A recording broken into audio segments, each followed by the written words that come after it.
Welcome to the Stories Told podcast. This is episode 109. Brilliant Contrasts. This is the Stories Told podcast. Two authors talking about stories in movies, TV, and of course, books. I'm Michael Grayford. I write action-adventure stories in fantasy and sci-fi worlds, sometimes for younger readers and sometimes for adults. And I try to always inject at least a little bit of humor. And I am author E.W. Barnes, and I write action-adventure, time travel novels, and space opera science fiction. Thousands of years, thousands of worlds. But be forewarned, beyond here, there will be spoilers. Are you ready for the adventure? Let's begin.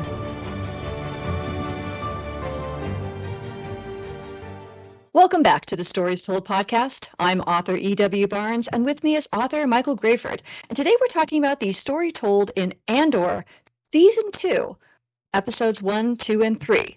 This podcast will contain spoilers, so if you have not yet seen Andor, you may not want to continue listening. We've got some other fabulous podcasts. Go through the playlist, pick something fun, and we'll meet you back here when we're no longer talking about spoilers.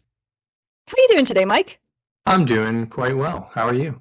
I'm doing well, thank you. And what's new in your writing world? In my writing world, I've been working on mostly marketing stuff, I guess, getting things in order, compiling things for doing video, like a marketing video or release video kind of thing. Oh, good. Cool. Playing with stuff for that because it's been on my list for ages. And I figured now that I have 2 books out, I should probably do a little bit of marketing for the first one just to get some more awareness of it out there. And I've been compiling notes and thoughts on Zara 3. So hopefully I can start making progress on that soon. And that's it. That's pretty much what I've been doing. Well, we have been the house of the sickies. So you may recall I had a cold for a while. And now my spouse is down with the crud and trying to not get it from him because what he has is different than what I have and I don't want it. Yes. And trying to keep my offspring away because I don't want my offspring to get it either. So it's just been, juggling a lot of things. And I'm trying to make sure my spouse is comfortable and consuming fluids and chicken noodle soup and all that. I've been doing that as well as some marketing, as well as thinking about the work, even though I haven't actually been working on the books as much as I would have liked to. But they're always in the back of my mind. So it's not like I ever forget them. Yeah. All right, well, sorry to hear about the sickness, but hopefully that clears up. Oh, thank you. You know what? It happens, right? You interact with human beings, we pass viruses on to each other, and off we go. It just is what it is. So what interesting stories have you come across lately in books, movies, or television? I think I've been watching Orphan Black. Have you ever seen that show? I have not. How is it? It came out a while ago. I never saw it when it was released. I think it's finished now. I think it started in 2013. It's very interesting. It's kind of sci-fi related, I guess. It's about this woman who finds out that she's a clone and that there are other clones of her out there. And it's more of a thriller than a sci-fi show, I would say. But it's pretty cool. It's interesting to see this one person play multiple roles because you really I'm watching and I often forget that it's the same actress playing different characters because it's like I just see that character. So it's interesting. Yeah, it's pretty cool. And it's pretty good for a thriller. For an actor, it must be an amazing role to have. Yeah. To play multiple different characters on the same show. That's pretty neat.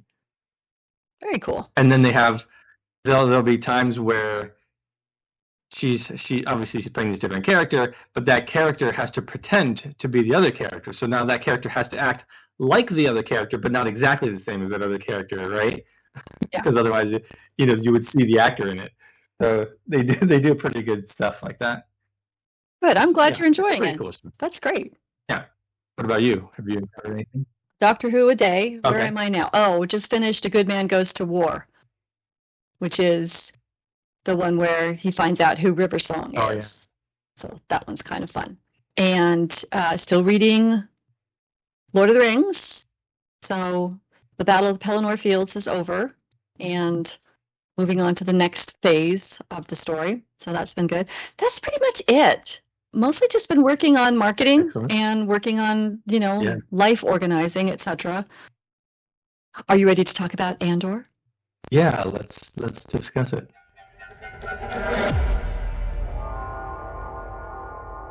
Today we're talking about the story told in Andor Season 2, Episodes 1, 2, and 3. And I'm going to read the very, very short little summary synopsis that comes up on Google when you type in Andor. The story of rebel spy Cassian Andor's formative years of the rebellion and his difficult missions for the cause. I know that really doesn't sum it up. It's not completely wildly wrong either. What did you think of the first 3 episodes of 2? Well, first of all, I enjoyed this a lot. I think it carries over the quality from the first season, which is great. I liked the fun start with Andor stealing the TIE fighter and barely escaping. That was a fun sequence. But then really that's kind of where the fun ends. There's not a lot of fun in this series. it's it's very dark, right? And this season so far is definitely no different. It's kind of funny because the original Star Wars was a fun action adventure story, right? Lots of action, a lot of humor thrown in there, a lot of creativity. Obviously, everyone knows Star Wars, but there was a darkness to that world, lurking in the world building behind the fun and the action adventure. And this series explores that darkness, right? Starting with Rogue One, we got the same kind of thing. And this carries that through. It's like, let's take this seriously and see where it goes. And that's what this show does. So it's interesting to see that side of things. And I think it does a good job. I really like how they have the multiple threads going on. So we get to touch in with each of the different characters that we saw from the first season.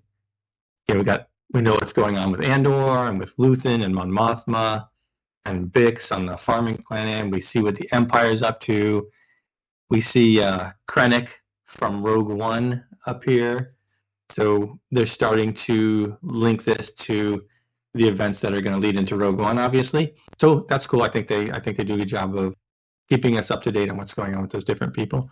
There's some great dialogue in this season already, as there was in the first season.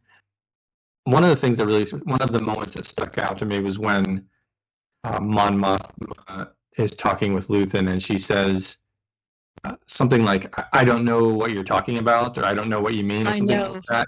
And he says, "How nice of you," right? That's just you know what he's talking about. She knows what he's talking about. She's just trying to pretend, and there's just the subtlety, and it never actually gets explicitly said, but the person who's paying attention knows what's going on too.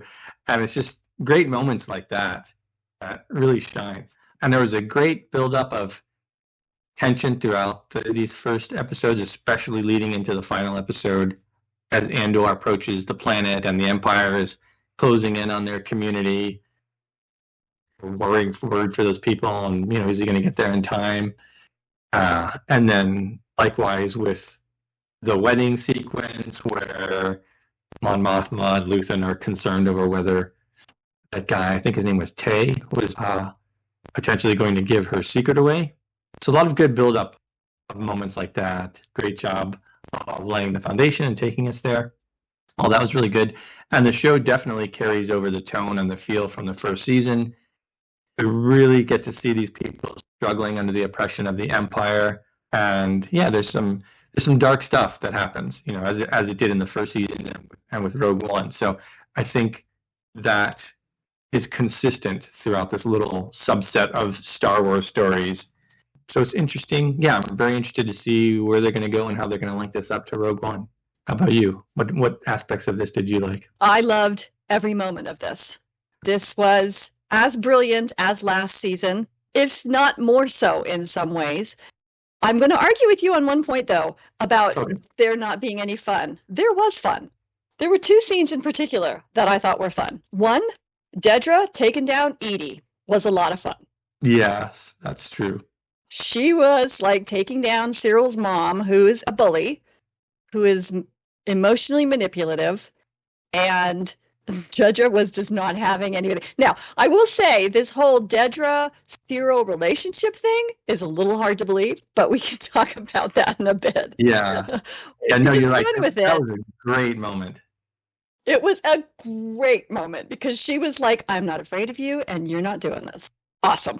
And then the other thing that I thought was fun was the rebels on, and we realize it's a moon of Yavin when we see sort of the back shots of where Andor landed when he was supposed to meet the pilot to take the TIE fighter on. And then he gets stranded there because these crazy rebel people are there. But they're trying to solve their problem with rock, paper, scissors to the death. That was hilarious. Even those were dark, I think, because rock, paper, scissors to the death, really, in a situation where they didn't actually need to do that, that was dark. And Dedra standing up for Cyril against his bullying mom, to me, that was also kind of dark because one should not have to do that. They're funny, but it's funny. It's dark funny. It's dark humor. Yeah. But my favorite part of this first 3 episodes was something that you talked about already, about the threads that we got to see, picking up on all the characters that left off with in the first season.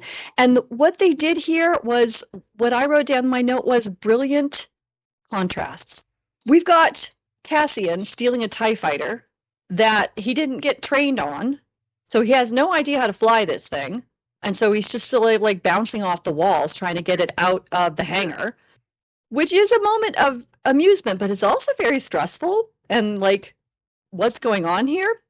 Then landing on a planet to meet his contact and finding himself in the middle of a power struggle between other rebels who don't believe that he's a rebel and take him hostage, thinking that he's an Imperial test pilot, and are in a state of complete chaos. So that's essentially a picture of the rebellion. Fractured, disorganized, fractious. And then you have the contrast of what's going on with the Empire and how they're talking about how they have laid a propaganda trail in order to take down this planet that they want its resources. And they've done this all so smoothly. The Empire is smooth and well-oiled and funded and organized and unified, to mostly unified, because they have some people, like the gal who helped Cassian steal the TIE fighter. But that's few and far between. Everything else is just this incredibly well-oiled machine contrasted with the rebellion. And then you've got Mon Mothma and Luthen and Bix and the refugees from Ferrix, who are essentially riding on the razor's edge of these contrasts. And are they going to fall into this well-oiled machine of the Empire or the fractured chaos of the rebellion? I just thought it was brilliant. Yeah, that's a good note, because that's we see that, like when you first see Star Wars, right, the original Star Wars, you don't really get a sense of that. It's just there's a rebellion, they're working together, they're doing this thing. It's not until Rogue One where you see they barely pulled this whole thing together, right? And so now we're seeing, even before that, where, like you said, it's all fractured, and it's like, okay, how are they going to finally unite? And then we have the contrasts of, see it, I saw it this way, and again, like I said, I wrote this down, just brilliant contrast. You have the contrasts of the fear and the terror of what's going on with Andor, what's going on with Bix, and they're being hunted by the Empire on this farming planet that they have retreated to. Cassian's trying to get away from these crazy people. And meanwhile, you have this beautiful, ornate wedding ceremony that is essentially just a cover for getting funds to support the rebellion. There's no joy in this ceremony at all. And yet these people are going through the motions of joy and celebration. And they keep going back and forth between these two, especially in that last episode. This contrast of the fear and the terror there, and the fear and the terror that's at the wedding celebration too. Just covered with ceremony and celebration. Yeah. Which I thought was amazing. The last scene with Mon as she realized that Luthen was going to have Tay killed, which Did you pick that up way early on, right? Yeah. I mean, as soon as she told Luthen about this, I was like, that's going to be the end of it. Because for him, the rebellion is above all, no matter Yeah. what. And Mon Mothma's still trying to ride that razor's edge. She is still trying to find a way to maintain the person that she was and not go be the person that Luthen is. And she is struggling. And I thought the actors played it well, the writers wrote it well, it was beautiful. And at the very end, where she's realizing that Tay's going to die, and she's standing in this room, and the camera is moving around her so that her world is spinning out of control. It was just so beautifully done as a visual. And then she takes 2 drinks and gets very drunk and joins the celebration to stop feeling what she's feeling. And it was almost no dialogue there. Was there any dialogue there? I don't think so. But it was so beautifully portrayed. And this all great lead up to what we see in Rogue One with where Andor says something like, I've been through too much for this to amount to nothing, right? And he's like, I'm going to take whatever risk is necessary at this point. Otherwise, this will have all been worth nothing. And like all the horrible things that we had to go through and had to do. And we saw that in the first season, and we're seeing that in this season, not just with him, but with the other characters as well. It's like everything you went through, it's like it can't amount to nothing, right? So you really get such a rich background of these characters. And I think I wanted to comment on something else you said about how this is sort of like how, in contrast to the other Star Wars movies, how this is darker, and the other Star Wars movies, were just, okay, we have a rebellion and we're going to go forward. And I think I'm going to try to say this, and I'm not sure it's going to come out the way I want it to, so tell me if this makes any sense. It's not that these guys sat down and said, we want to write a dark Star Wars. They sat down and said, we want to write about the rebellion, and you cannot write about rebelling against an empire without it being dark. Yeah. Maybe that's not a big difference, but to me it feels different. No, you're right. If you think about what would these characters have had to have dealt with to get to the point we see at the beginning of Star Wars. Yeah, because humans prefer homeostasis. We don't like change. And in order to do something like this, what would have had to happen? You're exactly right. So, we love the first episodes. Is there anything we might have changed? Let me think. One thing I felt I wanted to know, sort of something more specific, in particular Andor's mission. He's getting this TIE fighter. I can sort of generally understand it's like, okay, we're going to try to steal this thing to see what new technology they have or something like that. But I kind of wanted something more specific, like what is he going to do with it? Like, where are they taking this? Like, are they hoping to find something specifically, or is like, oh, he's just going to go steal this thing? I don't know. It felt a little bit loose to me. Like, how did they get these plans? What are they planning to do with it? It was more just set up as here's the thing he's in the middle of, and he's headed towards getting back to Luthen and that whole crew. I just wanted more specific understanding of that goal, so it would help me latch onto that a little bit more. And then I felt like there was a fair amount of time spent with the rebels on that planet or that moon if we're never going to see them again. I don't know if we will or if we won't. If we're not, that could have been shortened quite a bit. If it was more like, okay, we get that he's being delayed and that's going to cause issues and troubles down the line. I don't know. We'll see. We'll see how that plays out. If those people come back, then I won't have that complaint. If they don't come back, I think there was too much time spent there. I think there's probably some areas in some of these other threads that could be tightened up a little as well. I remember I had this same comment with the first season. It felt like maybe you could chop out like one episode per act of the story just to tighten it up. Maybe not quite that amount, but I just felt like the story could have been tightened up. I feel like maybe a little bit here too. I think everything that happens is important. All the character work that's done, the things that we're learning about are important. Maybe just tighten it up a little bit. But that's it. So those are the only things that I found. I agree with you. And you're exactly correct. We talked about this with the first season, that it felt a little slow until Luthen showed up, and then things picked up exponentially. Yeah. And so I agree. Though I believe the reason we spent so much time with the crazy rebels on the moon of Yavin's moon. And I don't know if that moon has a name or not. I'm sure if someone listening will tell us in the comments, please tell us in the comments if that moon has a name.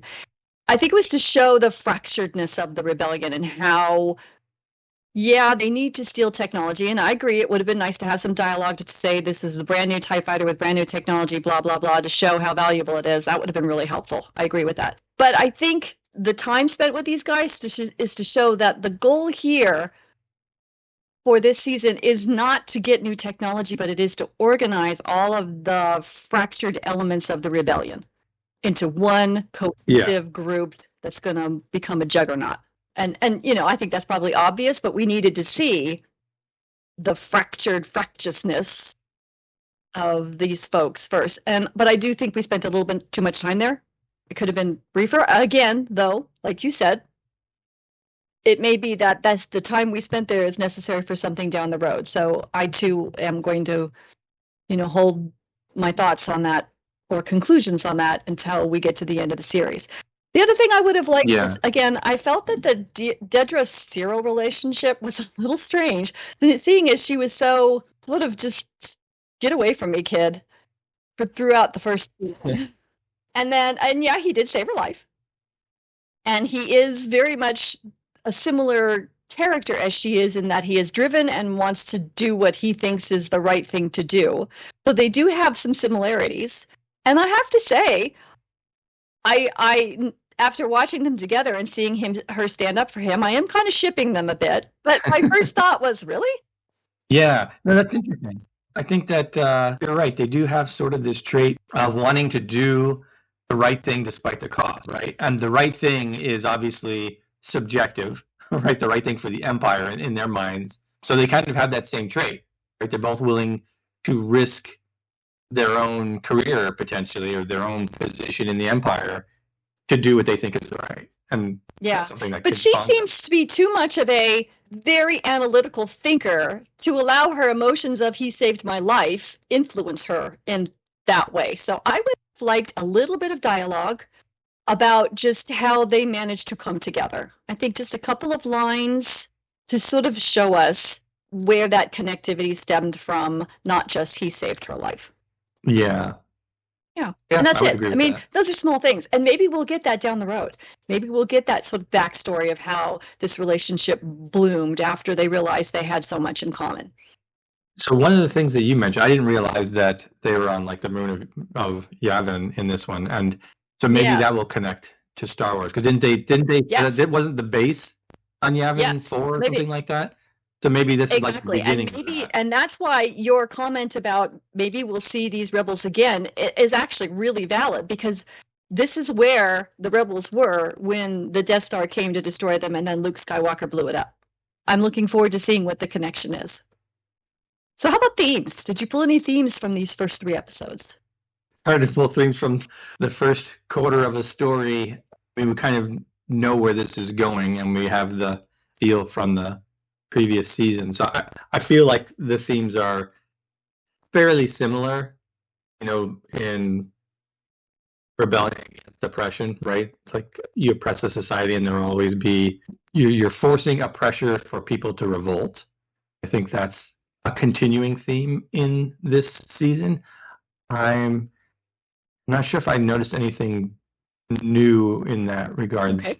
Yeah, so I'm curious to see if you detected anything that we haven't already discussed. Only, the obvious one of that, the importance of a cause that requires painful sacrifice. Because all of these folks are making very painful sacrifices for a cause. And we had that a lot in the last season too, especially with like Luthen's speech. I mean, that speech was all about painful sacrifice for this cause. So we're seeing a continuation of that theme, which is not unexpected. No, but I think that you're right. Already they're showing that even in the first 3 episodes. Significant cost. Yeah. So, as a writer, what do you take away from the first 3 episodes of Andor season 2? I mean, there's a lot to take away. I think we've talked about stuff before when we discussed the first season. I'm trying to think of something different. I guess for me, it would point to the one thing that I thought maybe could be improved, which is knowing more specifically what Cassian's goal was. What are they planning to do with this? What are they, are they afraid of this thing? What are they planning to do with it? Do they have an understanding of what the technology is? So maybe just remind me, inform me and remind me of what the goals are so that I keep invested in that character's storyline. Yeah. That would be my takeaway. And my takeaway is the big picture contrast that we got to see here of what the rebellion's goal is, what they need to do to accomplish their goal, which is come together as a cohesive force, and what the Empire needs to lose in order to be destroyed, which is their well-oiled, smooth machine. So I like those contrasts a lot. So that's what I take away. That's a really great way of demonstrating what the stakes are for a reader. Yeah, it's an interesting thought, because what you're pointing out is almost like characterization, right? You want to have your characters feel different and be easily identifiable, and they're doing that on a much higher level with the rebellion and the Empire, and it really helps point out the differences in more ways than just the obvious of they're fighting against this, right? But the character of that group is different. So I think that works on that level as well. Thank you for joining us as we talked about the story told in Andor, Season 2, Episodes 1, 2, and 3. A big thank you to our Patreon supporters and all our subscribers. We're so grateful for your support and your encouragement. The Stories Told podcast is available on multiple podcast platforms, and we thank you for liking and subscribing or following, depending on where you're listening. It may not be a big deal to you, but it means a lot to us. If you have a favorite book, movie, or TV series you'd like to suggest for the podcast, leave a comment on the YouTube channel, and that link is in the show notes. You can find Michael Grayford at michaelgrayford.com and E.W. Barnes at 1000years.com, and those links are also in the show notes. Join us next time as we talk about the story told in Andor Season 2, Episodes 4, 5, and 6. Thanks so much, Mike. This was a lot of fun. Yeah, I'm really looking forward to next time. Oh, me too. And we'll see you next time on the Stories Told podcast.